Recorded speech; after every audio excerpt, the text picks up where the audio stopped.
আমার প্রিয় ভাইয়েরা, আসুন আমরা আলোচনার শুরুতেই শপথ নেই যে আসন্ন রমাদানে আমরা কোরআনের সাথে নিজেদের সম্পর্ককে মজবুত করব ইনশাআল্লাহ। সবাই বলুন ইনশাআল্লাহ। শাবান মাস আসলে, রজব মাস আসলে সাহাবারা কি করতেন আসুন আমরা দেখি কিভাবে তারা রমাদানকে ওয়েলকাম জানাতেন।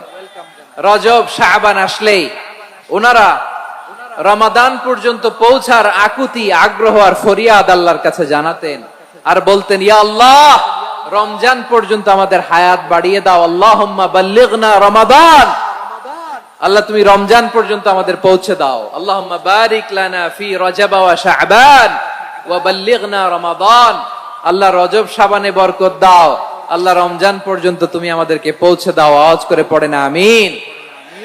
আমার প্রিয় চাঁপাইনবাবগঞ্জের ভাইরা, গত বছর অনেকের সাথে আমরা একসাথে রমাদান কাটিয়েছি, তাদের অনেকে দুনিয়াতে এখন বেঁচে নাই, এরকম আছে না নাই? এই যে আরো 7 দিন বাকি রমাদান আসতে, এই 7 দিন পর্যন্ত আমরা রমাদান পাবো, কোনো গ্যারান্টি আছে? আচ্ছা, এই বছর যদি খুশনসিব হয় আমাদের, আমরা যদি পাই, আগামী বছরও যে রমাদান আমরা পাবো, কোনো গ্যারান্টি আছে? তাহলে আসুন আমরা ভেবে নেই, হতে পারে this Ramadan could be the last and final Ramadan in our life. হতে পারে এই রমাদানই হতে পারে আমার জীবনের শেষ রমাদান। ঠিক কিনা বলেন? তাই আসুন আমরা আল্লাহর কাছে দোয়া করি, আল্লাহুম্মা বাল্লিগনা রমাদান, আল্লাহ তুমি রমাদান পর্যন্ত আমাদেরকে পৌঁছে দাও। আওয়াজ করে পড়েন আমিন। ইবনু রাজব আল হাম্বলি লাতাইফুল মাআরিফের মধ্যে লিখেছেন, সাহাবারা ওনারা রমাদান কেন্দ্রিক, আমাদের সালফে সালিহিনরা রমাদান কেন্দ্রিক জীবন কাটাতেন। ওনারা রমজান আসার 6 মাস আগে আল্লাহর কাছে দোয়া করতেন, আল্লাহ রমজান পর্যন্ত পৌঁছে দাও। রমজান চলে যাওয়ার পরে বাকি 6 মাস আল্লাহর কাছে দোয়া করতেন, আল্লাহ এই রমাদানে যে ইবাদত করেছি, ইবাদত গুলো তুমি কবুল করে নাও। সুবহানাল্লাহ। তাহলে পুরো বছর রমাদান কেন্দ্রিক জীবন। রমজান আসার আগে 6 মাস দোয়া করতো, আল্লাহ আমরা যেন রমজান পাই। রমজান চলে যাওয়ার পরে বাকি 6 মাস বলতো, আল্লাহ রমজানে যে ইবাদত করেছি এগুলো তুমি কবুল করে নাও। সুবহানাল্লাহ। আবার এই শাবান মাসে আল্লাহর হাবিব সাল্লাল্লাহু আলাইহি ওয়াসাল্লাম সবচেয়ে বেশি রোজা রাখতেন। কানা ইয়াসুমু শাবানা কুল্লাহ, সবচেয়ে বেশি রোজা রাখতেন শাবান মাসে। ওয়া কানা ইয়াসুমু শাবানা ইল্লা কলিলা, শাবানের অল্প কয়েকদিন ছাড়া পুরো শাবানটাই বিশ্বনবী রোজা রাখতেন। সুবহানাল্লাহ পড়েন। এই শাবানে আপনারা রোজা রাখছেন তো? রাখছেন? আল্লাহ তুমি কবুল করো। আমরা সবাই পড়ি আমিন। মাইকের সাউন্ডটা একটু উইক মনে হচ্ছে, একটু স্ট্রং করতে হবে সামান্য। মাইক অপারেটর যিনি আছেন একটু স্ট্রং করবেন, আমার শাউট করে কথা বলা লাগতেছে, একটু স্ট্রং করবেন মেহেরবানি করে। মাইকের সাউন্ডটা একটু স্ট্রং করবেন। প্রিয় ভাইয়েরা, এই শাবান শেষে আমাদের মধ্যে আগমন করবে রমাদান, এবং এই রমাদানুল মুবারক আল্লাহ তাআলা আমাদের জন্য সিয়াম ফরজ করেছেন। কি ফরজ করেছেন? তিনি সূরাতুল বাকারার 183 নম্বর আয়াতে ইরশাদ করছেন, রাব্বুল আলামিন বলেন, ইয়া আইয়ুহাল্লাযীনা আমানু কুতিবা আলাইকুমুস সিয়ামু কামা কুতিবা আলাল্লাযীনা মিন ক্বাবলিকুম লাআল্লাকুম তাত্তাকুন। আল্লাহ বলেন, ও বিশ্বাসীরা শোনো শোনো, তোমাদের জন্য সিয়ামকে ফরজ করা হয়েছে, ঠিক যেমন ভাবে তোমাদের পূর্ববর্তী উম্মতদের উপরও সিয়ামকে ফরজ করা হয়েছিল, লাআল্লাকুম তাত্তাকুন, যাতে করে তোমরা সবাই মুত্তাকি হতে পারো। সুবহানাল্লাহ বলেন। যাতে করে তোমরা আল্লাহ সচেতন হতে পারো। তাহলে সিয়ামকে, এই সামনে যে রমাদান আসতেছে আমার প্রিয় ভাইয়েরা, এই পুরো রমাদান ব্যাপী সিয়াম সাধন করা, সিয়াম পালন করাকে আমাদের জন্য ফরজ করে দিয়েছে কে?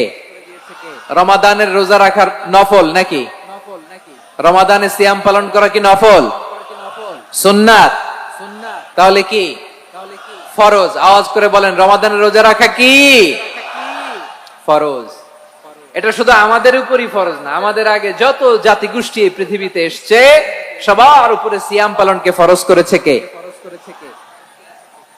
সবার উপরে আল্লাহ তাআলা সিয়াম পালনকে ফরজ করেছিলেন। তবে ধরনটা ভিন্ন ছিল, এক এক জাতিগোষ্ঠীর জন্য এক এক ধরনের ছিল। আমাদের জন্য সিয়াম ফরজ টানা 1 মাস 30 দিন বা 29 দিন। কোন কোন উম্মতের উপর 30 দিন না, মাত্র 3টা রোজা ফরজ ছিল। কয়টা? আওয়াজ করে বলেন। আপনাদের কি মনোযোগ আছে না গেছে? মনোযোগ আছে? তাকবীর পড়েন তো, লিল্লাহে তাকবীর। আমাদের 1 মাস সিয়াম ফরজ, পূর্ববর্তী অনেক উম্মতের উপর 1 মাস ছিল না, 3টা ফরজ ছিল। কয়টা? প্রতি মাসের 13, 14, 15 ফরজ ছিল তাদের জন্য। কারো জন্য শুধু একটা, আশুরার রোজা।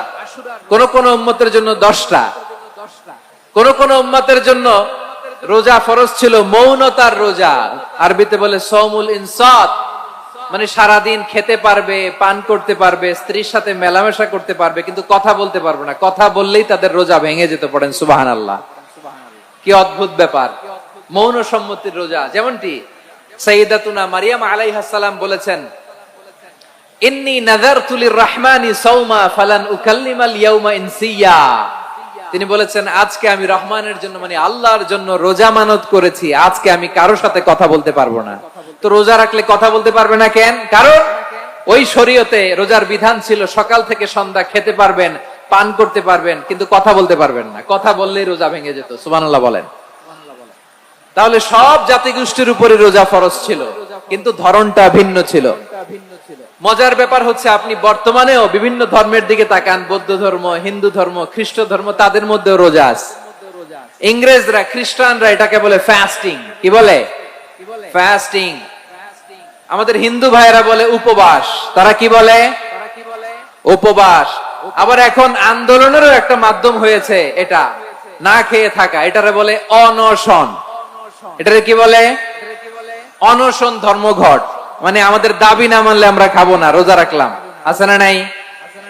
তারপরে আধুনিক বিজ্ঞান এটার একটা নাম দিয়েছে না খেয়ে থাকাকে, অটোফিজি। কি বলে?